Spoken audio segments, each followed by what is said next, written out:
Assalamualaikum dan salam sejahtera.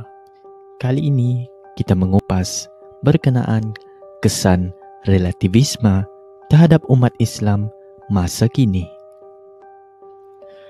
Menurut Kamus Dewan edisi keempat, relativisme membawa maksud faham bahawa nilai moral tidak semestinya mutlak, tetapi mungkin berbeza antara individu atau kebudayaan.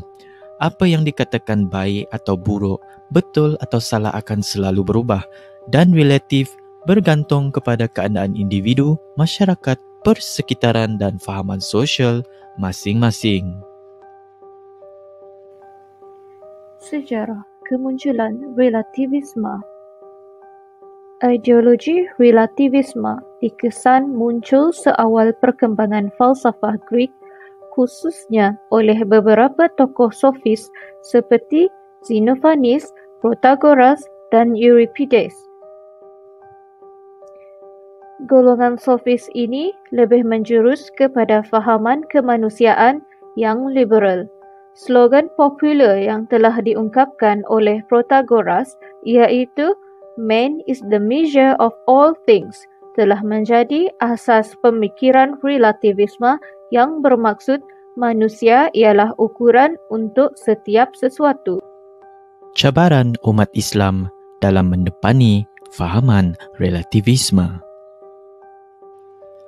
Fahaman relativisme mampu memberikan cabaran yang hebat bagi umat Islam dari sudut agama kerana ianya akan mendatangkan mudarat dari segi pemikiran beragama dan ilmu keagamaan. Antara ciri-ciri relativisme yang menjadi halangan adalah menolak kebenaran yang mutlak, melihat kebenaran dari pelbagai sudut dan menimbulkan keraguan dalam setiap hujah atau pandangan.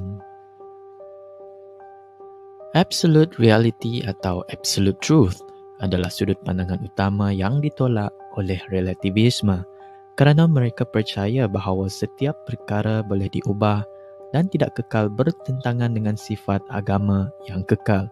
Sebagai contoh, kepercayaan kepada Tuhan, kebenaran bahawa kemungkinan Tuhan itu wujud atau tidak. Relativisme menerima kedua-dua pandangan kerana beranggapan bahawa kedua-duanya adalah boleh dipertikaikan. Namun, kenyataan tersebut adalah tidak berasas serta tiada logik kerana ianya menafikan kebenaran itu sendiri. Mereka sendiri tidak mempunyai apa-apa pegangan teori yang dapat dijadikan aras penilaian setiap perkara dan semua benda adalah subjektif. Ini tidak menjadi masalah sekiranya perkara tersebut menjadi subjek perbincangan sahaja tanpa menetapkan suatu perkara adalah lebih mutlak dari yang lain. Faktor-faktor yang mendorong fahaman relativisme. Relativisme telah menjadi satu fahaman yang semakin menular dalam peradaban manusia pada masa kini. Kewujudan fahaman ini telah melahirkan anggota masyarakat yang berpandangan liberal dan situasi ini mampu merosakkan jati diri serta pegangan umat Islam itu sendiri. Antara faktor-faktor yang mendorong kepada fahaman relativisme dalam masyarakat pada masa kini ialah perbezaan budaya dan kepercayaan serta pegangan dalam kalangan masyarakat yang pelbagai. Yang kedua, pandangan moral serta prinsip yang berbeza antara satu sama lain. Seterusnya, percanggahan pendapat dan konsep terhadap sesuatu kebenaran, serta kekeliruan dan keraguan sesuatu umat terhadap agamanya sendiri. Pandangan relativisme dalam kehidupan seharian adalah lazim bagi manusia yang hidup dalam keadaan majmuk. Ini kerana kepercayaan tersebut adalah mengikut individu atau masyarakat di sesebuah tempat. Pandangan ini telah wujud dan banyak menimbulkan keraguan dari segi logik sesuatu perkara. Keraguan tersebut juga menjadi titik permulaan bagi hujah yang akan menentukan sesuatu perkara itu benar atau salah bagi sesebuah pihak. Relativisme etika adalah pandangan yang menyatakan bahawa Tiada tingkah laku atau tata cara kehidupan yang dianggap benar di setiap lokaliti dan masyarakat secara global. Sebagai contoh, ini merujuk kepada etika atau moral sesuatu individu atau masyarakat di timur mungkin salah dari pandangan masyarakat barat. Kebenaran etika atas sesuatu kaum adalah relatif kerana adanya kelompok masyarakat yang berbeza adat, budaya dan pegangan kehidupan. Relativisme moral mengatakan bahawa setiap sebab dan situasi itu harus dilihat dari sudut pandang yang berbeza dan dinilai mengikut hak mereka sendiri supaya dapat memberi manfaat kepada individu yang terlibat. Sebagai contoh, seseorang individu bertindak membunuh individu yang lain adalah atas sebab untuk mempertahankan diri atau orang lain. Walaupun perbuatan tersebut adalah salah di matanya, mungkin perbuatan tersebut tidak salah dari sudut pandang si pembunuh. Relativisme konseptual menegaskan bahawa budaya yang berlainan mempunyai asas konsep yang berlainan. Andaian paling asas terhadap tafsiran yang dibuat oleh manusia mengenai dunia di sekeliling mereka seharusnya dibuat berdasarkan konteks di mana ianya dibuat dan bukannya berdasarkan siapa yang membuat tafsiran tersebut. Relativisme budaya merupakan satu pegangan di mana semua kepercayaan dan aktiviti setiap individu adalah ditafsir dan dipraktikkan melalui kebudayaan. Di setiap negara, ada berbagai jenis budaya dan fahaman menegaskan bahawa tiada kebenaran atau kesalahan terhadap budaya masing-masing. Kepercayaan, nilai dan praktikal harus difahami berdasarkan budaya orang itu sendiri dan bukannya dinilai berdasarkan kriteria yang lain. Relativisme agama menjurus kepada kekeliruan serta keraguan sesuatu umat terhadap agamanya sendiri. Sesuatu agama juga dikatakan tidak berhak untuk menentukan kebenaran mutlak. Ianya bergantung kepada pemahaman serta pandangan kelompok manusia itu sendiri. Namun manusia terhad dalam pemikiran dan penentuan sama ada kebenaran itu adalah mutlak. Arti kata lain, mereka beranggapan bahawa teori agama serta pelaksanaan agama itu adalah dua benda yang berbeza. Implikasi relativisme terhadap individu, masyarakat, dan negara.